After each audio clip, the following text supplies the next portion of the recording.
Episode number 124.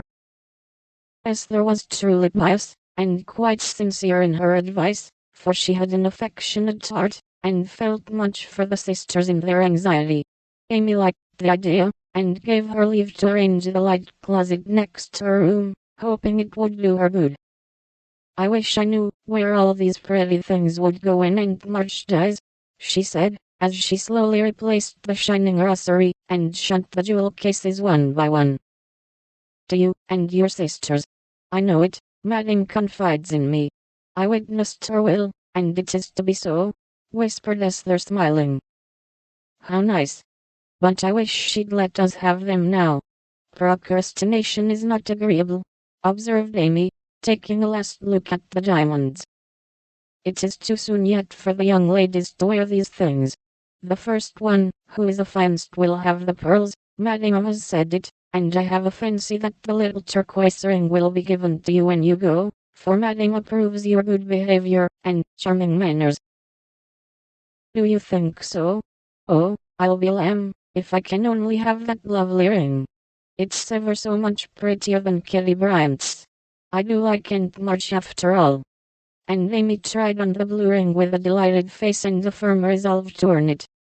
From that day she was a model of obedience, and the old lady complacently admired the success of her training. Esther fitted up the closet with a little table, placed a footstool before it, and over it a picture taken from one of the shut-up rooms.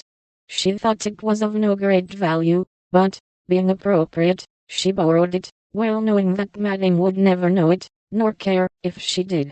It was, however, a very valuable copy of one of the famous pictures of the world, and Amy's beauty-loving eyes were never tired of looking up at the sweet face of the Divine Mother, while her tender thoughts of her own were busy at her heart.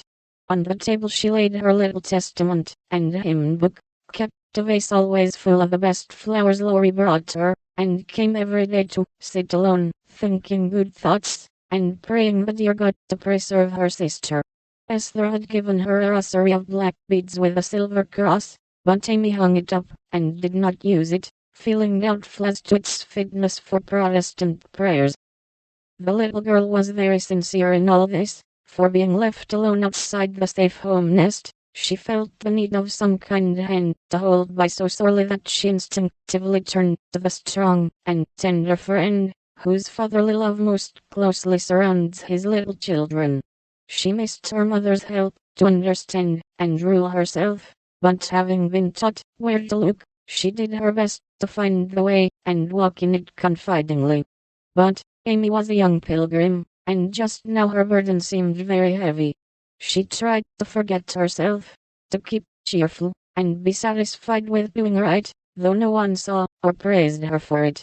In her first effort at being very, very good, she decided to make her will, as Aunt March had done, so that, if she did fall ill and die, her possessions might be justly and generously divided.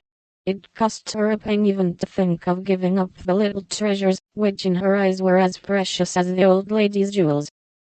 During one of her play hours she wrote out the important document as well as she could, with some help from Esther as to certain legal terms, and when the good-natured French woman had signed her name, Amy felt relieved, and laid it by to show Laurie, whom she wanted as a second witness. As it was a rainy day, she went upstairs to amuse herself in one of the large chambers, and took Polly with her for company. In this room there was a wardrobe full of old-fashioned costumes with which Esther allowed her to play, and it was her favorite amusement to array herself in the faded brocades, and parade up and down before the long mirror, making stately curtsies, and sweeping her train about with a rustle which delighted her ears. So busy was she on this day that she did not hear Laurie's ring, nor see his face peeping in at her as she gravely promenaded to and fro, flirting her fan, and tossing her head, on which she wore a great pink turban, contrasting oddly with her blue brocade dress, and yellow quilted petticoat. She was obliged to walk carefully, for she had on high-heeled shoes, and, as Laurie told Joe afterward, it was a comical sight to see her mince along in her gay suit, with Polly sidling and bridling just behind her, imitating her as well as he could, and occasionally stopping to laugh or exclaim, "Ain't we fine?" Get along, you fright. Hold your tongue. Kiss me, dear. Ha. Ha.